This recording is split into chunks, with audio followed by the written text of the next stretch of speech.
It's This Week in Bourbon, and somebody's watching me. It's my anxiety.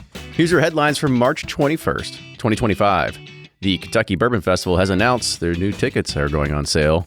Brewzle announces his first master blender collaboration, and David Jennings is launching Caleb's Crossing. And before we get started, here's a quick word from our partners. Hey everybody, welcome back. It's This Week in Bourbon. Hey, yo. And you know what we didn't do last week? What? We didn't give ourselves a little pat on the back. Happy 10 years. Oh, that's right. Happy 10 years. Pat in the back. Bourbon Pursuit. Thank you to everybody that's been along for this decade. Frank, you forgot your birthday again. Not again. Not again. Oh, shit. Very much an old school moment. Yeah. So if anybody's looking for gifts to send us on this anniversary, I did look it up. It's aluminum or tin. So that should be really easy because I know you're a big Miller Lite fan. Oh, yeah. Huge Miller Lite fan. So send them away. Yeah.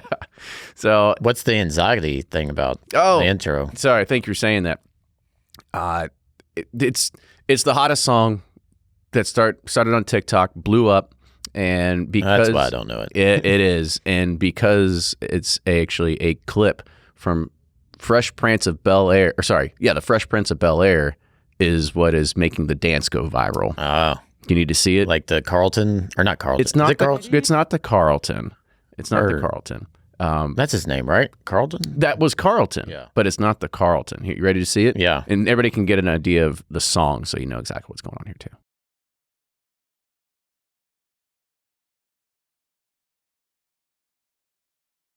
That was a great show. It was. I missed that one.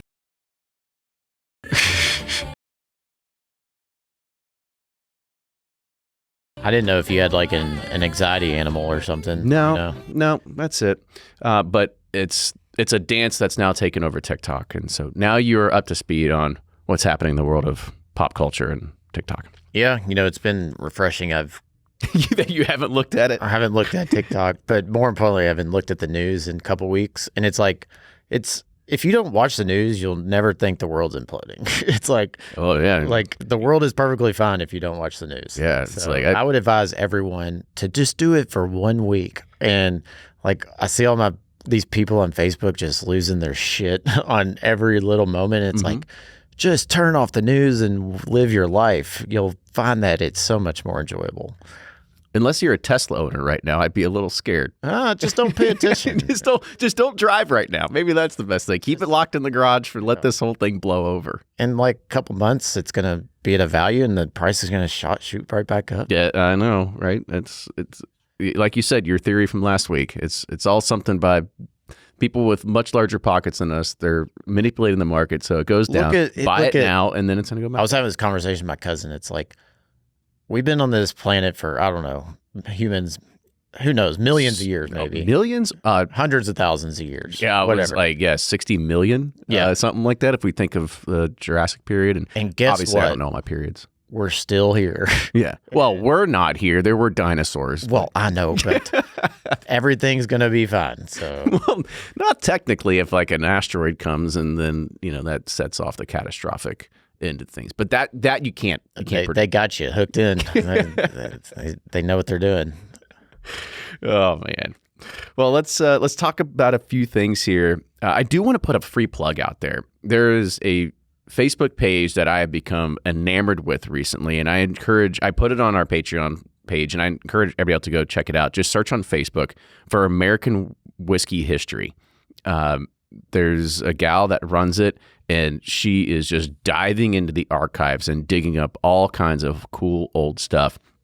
Everything from old school Pennsylvania ryes to stuff that happened in Louisville, like a post this past week talk about the Kentucky distillers warehousing that was never actually a warehouse here in Louisville, or sorry, never a distillery here in Louisville. All they did was warehousing, and they had 3 different warehouses and talked about who held stuff there and who owned it and what happened and all this other kind of stuff and why Kentucky and Louisville particularly was such a central point in trade when it came to actually having whiskey be the boom and all this other kind of stuff too. So that's interesting. It's I'll check it out. Really, really cool. And so it's a nice break from your doomsday scrolling to go and read something. That's what I miss. I'm like, I just want to see my friends' kids and like people posting bottles on. I can't do that anymore. On Facebook. No. But you got to scroll through all the doom stuff. to get to it. Well, hell, even recently, my Facebook news feed is all this suggested stuff by influencers and other accounts, and I'm going, I don't know what happened. Not interested. Yeah, what happened to everything else that Facebook actually was there for? But I guess poking people. It's I think the poke is still there. It's buried somewhere. You could still find it because I have a friend from college, and it hasn't happened in a few years, but every once in a while I would get a random poke, and I would get the notification. You get excited. You're like, oh, it's available. It's somewhere. So if I have any friends that listen to this, please poke me. Find the poke button. That was always interesting. Other cool thing, we have hired a lead bartender for our new place at Trial and Error. We did. Excited to be able to talk about that. We're bringing him on here next couple of weeks, making him create the menu. Get you out of. We did say that Rye Rita has to be a staple. The Rye Rita has to live. It's on there. It's going to be on there. It's a staple. We'll let him try his version, and then we'll see if it stands up. I'm sure between you and mixing some trays of agave. That's right. I feel like he's going to knock it out. No doubt. Yes. And then we talked about this before. We'll give another plug for it. Is the 3rd annual Bonsai Weekend. Friday, May 30th to June 1st. That's happening at the Louisville Waterfront Botanical Gardens. And you can get tickets that they're on bonsaiweekend.com. We're going to be sponsoring an award for it. There'll be the Pursuit Best Bonsai. I don't even know how you rate bonsai the best tree. pruder. Yeah. I don't know how you would rate a bonsai tree. They all just look really cool. I mean, I guess, the most interesting looking tree there. I don't know. I agree. That's what people should do. Is that instead of watching CNN or Fox News or go get yourself a Face bonsai the Nation, tree. Go to the bonsai festival and just be in touch with all this nature. Manipulate nature, but you can go ahead and meditate. That's right. That's what. By the way, I did go to a Lego store this past week. They have the bonsai tree still. I saw those, so I didn't miss out. I didn't buy it yet, but I'm just saying expensive. I didn't miss out. I'm waiting for my wife to really understand this is what I want for Christmas. Hopefully, she got a ways to go. I know. Well, it's never maybe too your early to start anniversary. planning. That's in like June, right? It is. We don't really. Maybe we should. Maybe I should surprise her. Get her something for anniversary. That was funny. Make her feel bad. When we posted the 10-year, and she said, and we had balloons and cake, and she's like, "You didn't even get me anything for our 10-year anniversary." I was like, "Whoops, sorry, hon. Sorry." Yep. She knows how to call me out when I need it. That's right. That's what wives do best. Yeah, they do. All right, let's go ahead. Let's dive in some of the bourbon news here. So Diageo, we talked about how last week they were going to be shutting down some operations at the Bullet plant. Well, now they are also following in line with some other things. They're no longer going to be bringing in new brands into their Distill Ventures accelerator program, which is going to result in some job losses, it says. The accelerator was established in 2013 with backing from Diageo, and it was a global drinks accelerator to help startup brands grow. It agreed to back companies when it launched, and over the years, it acquired 6 brands from the partnership, which were Belisar, Tipplesworth, Kikori, Seed Dip, Mr. Black, and Ritual Zero Proof. The only one I've heard of is Ritual. Mr. Black, I've had that. It's the coffee liqueur. Oh, yeah. It's really good. It is good. It's actually really good. So yeah. There's Roger. Shout out to Roger. He's a big fan and supporter and ambassador for us. He makes these cocktails called a Revolver using Pursuit United. If you need to go look it up, it's a bourbon plus coffee liqueur infused product. I actually enjoy a coffee or a espresso martini more than the Revolver. I tried it because it's a little bit of an orange peel, a little bit of citrus, a little bit of coffee. The cream. It just didn't work for me, but I'm just glad to say it works for other people. Well, that's a bummer. Yeah. I knew about that startup accelerator program. That was a cool thing, but they're probably like, there's too many brands. We don't need anymore. Yeah. Well, obviously we're in a different market than we were 10 years ago too. Private equity firm InvestBev has entered into partnership with an unnamed leading global asset manager that will acquire more Kentucky bourbon barrels up to about $100 million worth. The firm said the partnership leverages InvestBev's position as a force in spirit investing paired with the asset manager's capital and structured expertise. And InvestBev will seek to acquire bourbon barrels under 5 years old and hold them into maturity. All right. More bourbon barrels. Yeah, I read about them, and they're coming out strong. Yeah. I feel like they've been in the news the past month a lot. Yeah, I read about them in Louisville Business First, and then actually talked to their team. And yeah, they're very bullish on the state of the whiskey industry. And it's been interesting. I've talked to several folks here in the past few weeks that are still very bullish on American whiskey. They just think like there's too much history, too much connection, too much like storytelling, like that's like connects with consumers that like they just don't think other spirits can achieve. And so there's a lot of people that, obviously some of the media is saying doom and gloom of bourbon, which is only highlighting a very small part of the market. But there's a lot of people that are very bullish right now when supposedly it's a downtime. So that's encouraging. So you have that. You got guys like Joe Magliocco going on national news saying bourbon's not dead. Quit saying it. Yep. You've got to have a lot of the people that, of course, Fawn Weaver was doing it. You just got to have a lot of these big speakers that have notoriety come out and start talking about it, because it's easy to look at a stock market and look at these big drinks organizations that are not doing well, but there's tumultuous times for everything. Look at EVs right now, same thing, but I still think EVs are going to be the way of the future at some point. It's just part of the natural progression of whatever it is. Totally. You're going to have ups and downs. So this is something I actually left his name out of here because I didn't want to call it out. But if you want to go look at it, you can go look at the LexingtonHeraldLeader.com. But a man from Lexington is accused of selling thousands of bottles without a license, including more than 1,700 bottles of whiskey to Lexington liquor store Bourbon Creek, that's based in the Fayette Mall. And this is according to a criminal complaint obtained by the Herald Leader from the Kentucky ABC. It goes on to say that for nearly 2.5 years, this man has been charged now with 25 misdemeanor criminal counts of unlicensed manufacture of sale, storage, purchase, and transport of alcoholic beverages from around 2023 to 2024.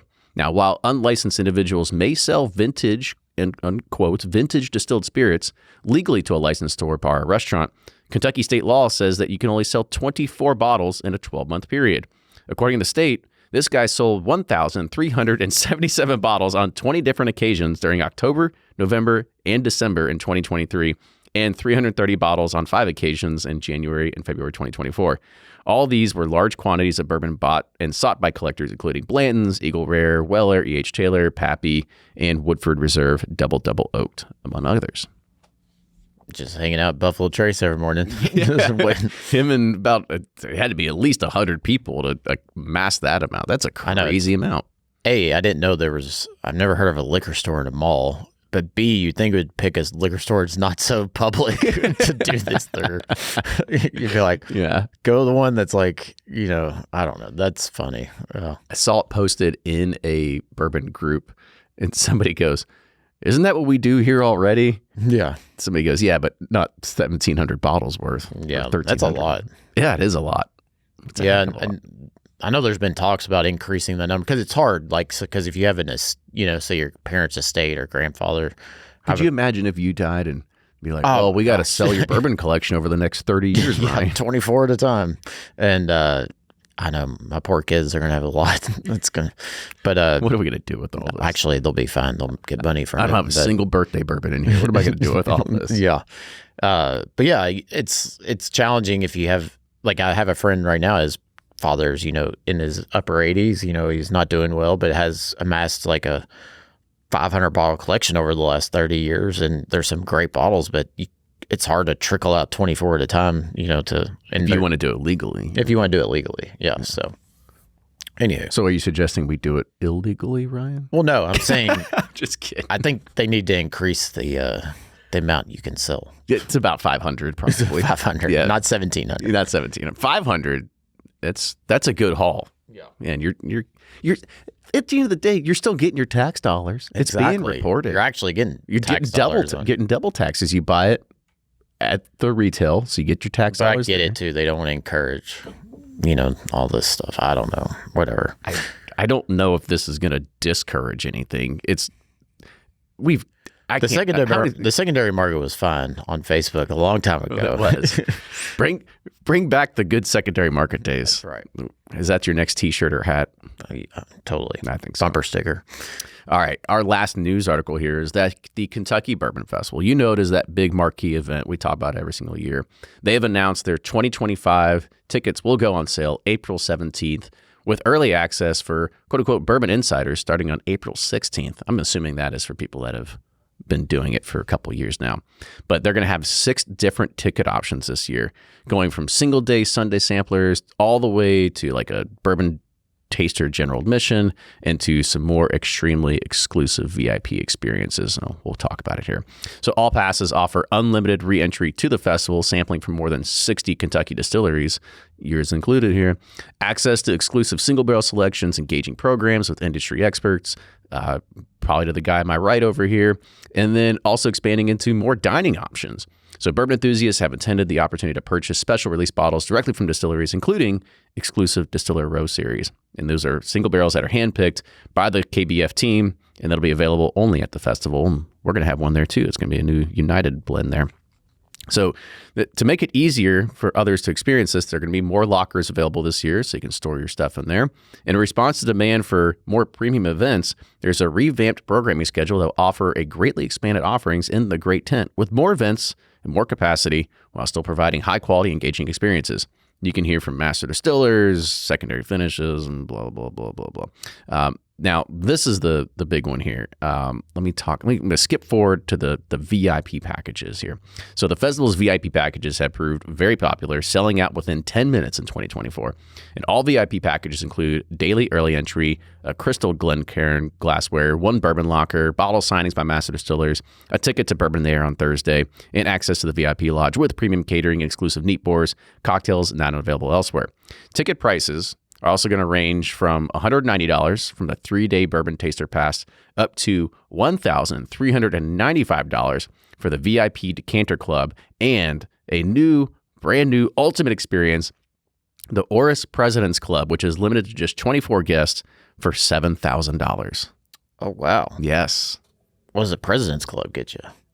I actually didn't put it in here, but it's I think it was access to the Brindiamo suite. Oh, which is very nice. And I don't know, maybe a discount on an Oris wristwatch while you're there. You get timepiece. You get to spend the night with Connor Driscoll or something.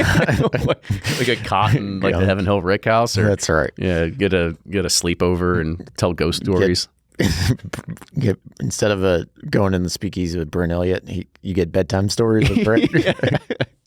They'll serenade you to sleep every single night. That's fun. Yeah, love to see this. More premium experiences. I'm sure they're going to sell out. I love to see how this has become just. It's turned into like the Aspen Food and Wine Fest, you know. Like, I like it. Which is I'm all for it. They've done, Stacy and Randy. Yes, thank you. Sorry, have done such a phenomenal job, and their team has done so well. We talk about it ad nauseum. Y'all are probably annoyed by it, but it is truly like the ultimate bourbon experience. Yes. So if you are thinking about coming, I would encourage you. If you have not booked a hotel room yet, you should probably have been on that already. I'm sure Bardstown is already sold out, so you've got to figure out your transportation situation now. Totally. Yep. That's it for the bourbon news. Stick around, per usual. Bourbon release news coming up. All right, everybody. It is bourbon release news time. We're going to start off with a nice, easy one because we put it at the top here because they're always in it every single week. Our friends over at MGP, Luxco, Ross Squibb, everything. But this one's for Yellowstone Bourbon because they've announced the release of Small Batch 107, which is now a new permanent addition to the Yellowstone's family. And this is a small batch aged 6 years and the only variety in the Yellowstone portfolio to feature an age statement on the packaging. And it's going to be $45 a bottle. What was the age again? Sorry. What's my age again? You said it was age stated? 6 years. 6 years. Gotcha. Yep. 6 years, $45. Very cool. Bet their distributors love them. We got a new one again. We got a new one this week. They're like, wait, we had this one last. What was the week before then? Yeah. No, I'm fans of the Yellowstone product. I think it's good. It is good. Yeah. Good. Our next one, another quick hitter. Old Forester is releasing its latest expression in the 117 series, and this is its first ever. Well, it's not its first ever, but it is a bottled and bond rye. Well, actually, this released the first ever bottled and bond rye whiskey handcrafted by Old Forester. And this 117 series is 100 proof, obviously, 375 ml, and has a price tag of $65. But it's 9 years, right? I think it says 9. I think it said 9 years. I might have left that out. I know we've been talking about it a little bit this morning because our guy Joe said, "I'll be in a little late today. I got an Old Fo. I gotta make a pit stop." Yeah. I mean, I do love Old Fo Rye for the value. I mean, it's incredible. I'd be interested to taste it 9 years and see if it's worth the extra cost. What it is. Yeah. Because you can get Old Fo Rye in a 1 liter for $30 today, and I think that's at 100 proof. That's a tough value to beat. Yeah. I mean, especially for like cocktails and stuff. It's like, it makes great cocktails. Yeah. Well, I think in general it might just be good. I haven't visited it in a long time, and this is probably where I might put my own foot in my mouth when it comes to saying that you shouldn't be drinking bottom shelf whiskey if you consider yourself an enthusiast. This might be an outlier, but I have to go and revisit it. Maybe we should blind it. Blind me with some of those like standard bottom shelf ones versus some of their premier ones. If I go to a bar and like, if I'm going to get an old fashioned or Manhattan and they don't have Pursuit, which is most bars and restaurants, it's like that's about 99%. Most of them have, especially here locally, they have Old Forester rye or Michter's rye. I love Michter's rye in it too, or Rittenhouse. I'll ask for those three. Those are kind of my go-tos. All right, so it starts at Pursuit, then it goes down from there. Correct. Yeah, and then you're still a company man. Green River Rye, I'll do that too because I like their for cocktails. Yeah. Do that. But every once in a while, we'll buy something from KBD to help support Drew and the Willett family and stuff like that too. But everybody prices it so high, that 4-year family estate rye, and it's like, oh yeah, well that's different. I don't know if I want to upcharge my cocktail to $22 or That's what if we had a podcast that came out. Oh, actually no, it's coming out next week, or 2 weeks because I'm going through editing process right now. I'll spoil it for you a little bit. It's our over, under, and properly rated version number 2 that we're going to be coming out. When we talk about old fashions and cocktails, and I'll stand by it and say if I go to a restaurant and I don't like anything on the menu, my default is I'll just order an old fashioned. But I will look up there and I'll choose an Old Bardstown or something like old that Bardstown's to help best support our friends over there too. That and Johnny Drum. Yep. Let's keep going here. So San Francisco, they call it the city of resilience. It actually just says it in here. But this is evidenced by perpetually pioneering the spirit and ability to rebuild even after destructive earthquakes. To recognize the strength of character and to commemorate the 119th anniversary of the 1906 earthquake, San Francisco's hometown artisanal spirits producer Hotaling & Company announces this year's release of Old Potrero, Hotaling's bottled and bond rye whiskey. And while the earthquake destroyed most of the city, it notably did not damage A.P. Hotaling's whiskey warehouse, leading the Hotaling Company to mark the occasion with a special limited annual release of the pot-stilled whiskey made from 100% malted rye every year. It is 100 proof, 700 ml, only 431 bottles produced. It has an SRP of $200. That Old Fo Rye just got more of a... It's just like a great deal all of a sudden, doesn't it? But that Old Potrero, it was pretty good when we tried it. I don't like most pot stilled stuff, but I remember that one standing out. It was tasty. I think is it in my house or here? I don't know where it's at. We have who knows? Yeah. Man, bottles just... Stella will sell it one day. Yeah. Go through my estate collection. Yeah. What the heck? Is this worth anything? Nope. On to the next. What are all these wild turkey picks that my dad and his friend did back in the day? Your dad was an alcoholic. What are these dumbass stickers all over him? What do they mean? Got these taters. What's a tater sticker? PGA Tour pro Max Homa has teamed up with Elijah Craig to create a one-of-a-kind bourbon expression, and the result is now their new toasted barrel pick that captures Homa's love for craftsmanship and the pursuit of excellence. It begins with Elijah Craig's small batch bourbon and then goes into a second custom toasted barrel. And after going through a few different options, him and Master Distiller Con O'Driscoll, now on the news 2 times a day. Can stay the night with him. Yeah, the President's Club. Yeah, they held hands and they selected a barrel to get ultimately selecting a standout 8-year bourbon. This was aged on the 5th floor of Rickhouse M and finished for 6 months on the 5th floor of Warehouse H1. It's going to be 126.6 proof. Oh, wow. Either it's the first ever barrel proof toasted, or it was just selected at 126 and then proofed down. It did not say that, and it did not say the price, but it says that if you want to be the first to know. Toasted private barrel picks out now. Oh, are there? Yeah. Oh, I guess we just didn't get the memo. No. I'm almost positive I've seen them. Okay. Well, I'm sure there's somebody that's going to correct us on it. Yeah. Just how it's going to be. But if you want to be the first to know, you can go and visit the Elijah Craig website and sign up for the release notifications. Bet you're all over that. I was actually number 2. I got the... No, it wasn't. But I would be interested to try it. Love Elijah Craig barrel proof. So we love the barrel proof. Toasted, I felt lacked a little bit when we did our review of it. Yeah, 94 proof. It's a little, I don't know, drying, tannic. Kind of like, I don't know. It's just kind of off balance. So maybe at cask strength, each batch is different. So we'll give it another shot. If we keep talking about some of our barrel picks, I do miss the days of getting some Elijah Craig 94 proof barrel pick because I find myself you can still get them. But nobody them. wants them. But I find myself going back to them from years past that we did. I mean, fuck, they were steals at $29.99 or $34.99 special. Oh, they were so good. I mean, we had some really good picks. So I'll find myself gravitating to trying those, especially either at the beginning or end of the night, and kind of bookending my bourbon bender for the evening. That was the name of the pick, bourbon bender. That was one too. Oh yeah, from the robot from Futurama. That's right. That's right. All right, so one of our other headlines here is that Brewzle, you know him, he's a huge whiskey tuber out there.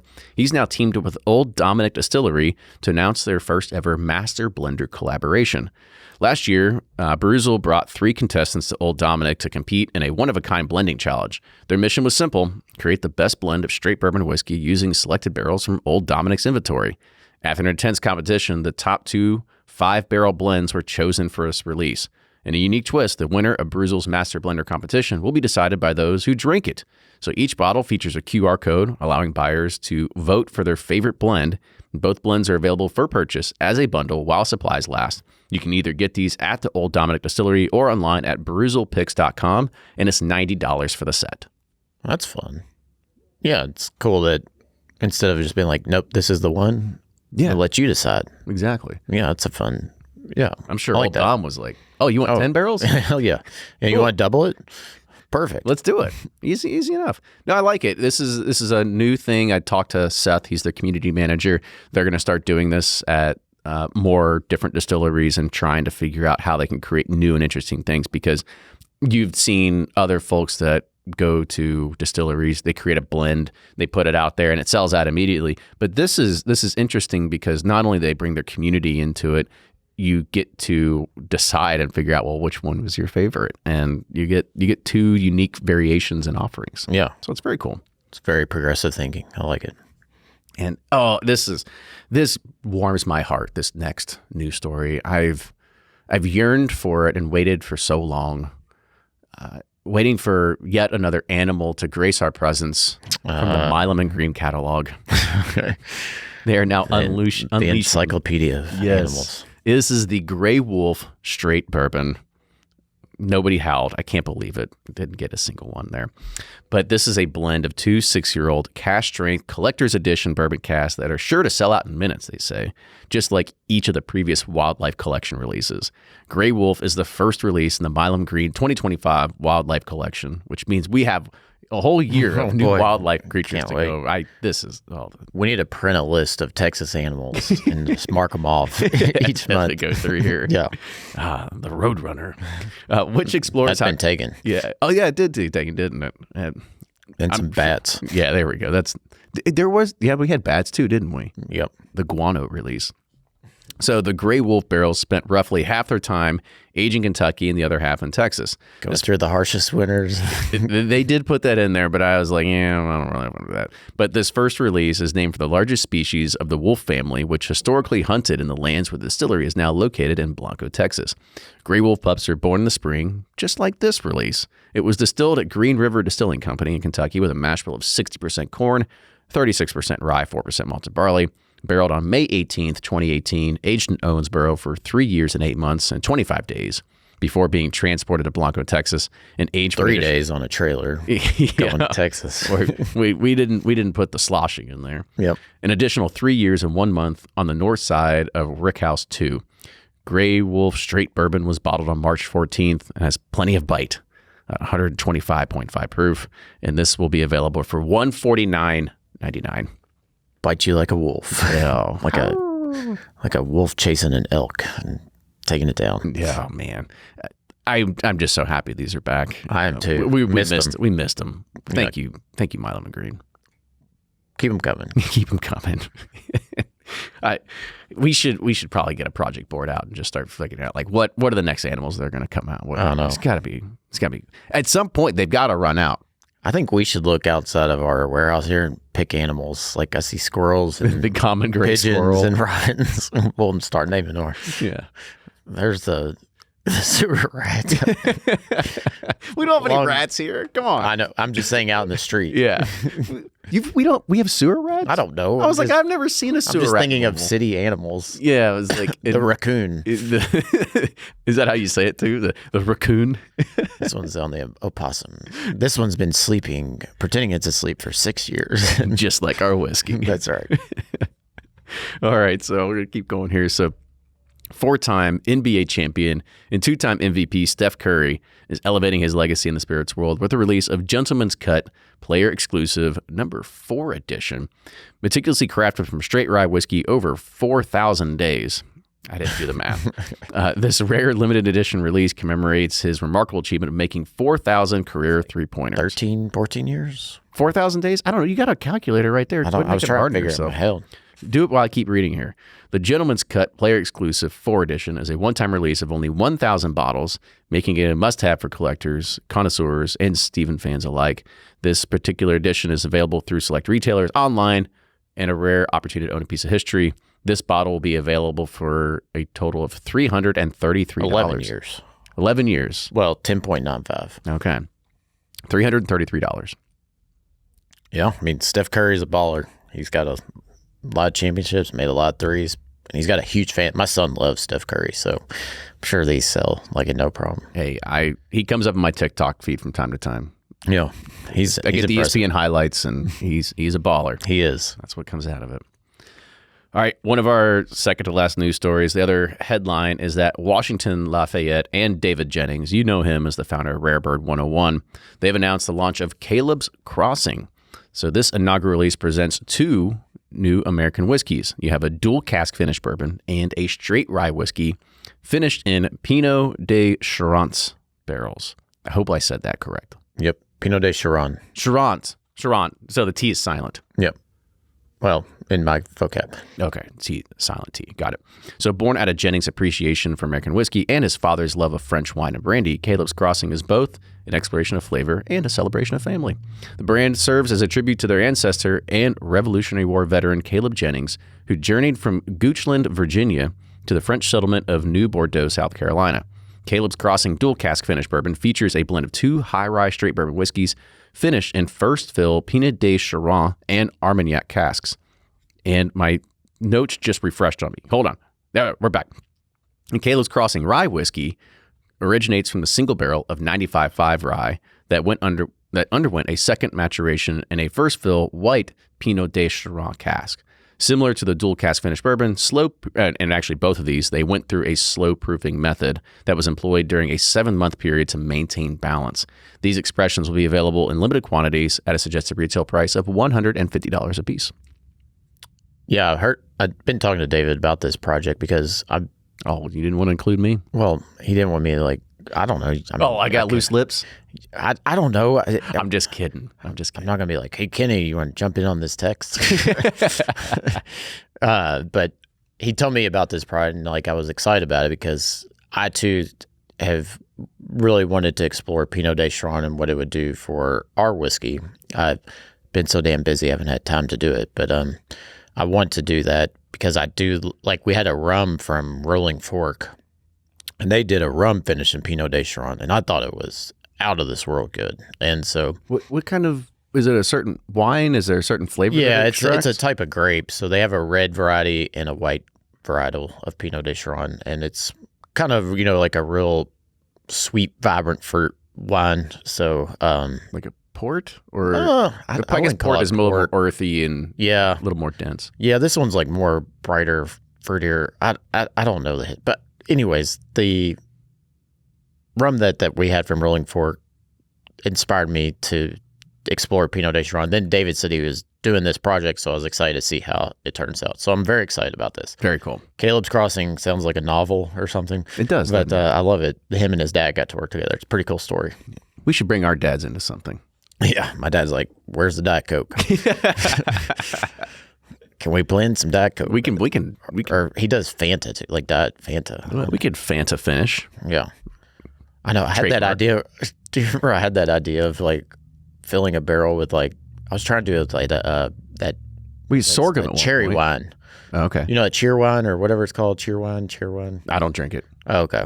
Well, it's like this cherry cola made in North Carolina. I was like, what if we fill an entire barrel of this cheer wine, sell the cheer wine, bourbon barrel finished cheer wine, and then do.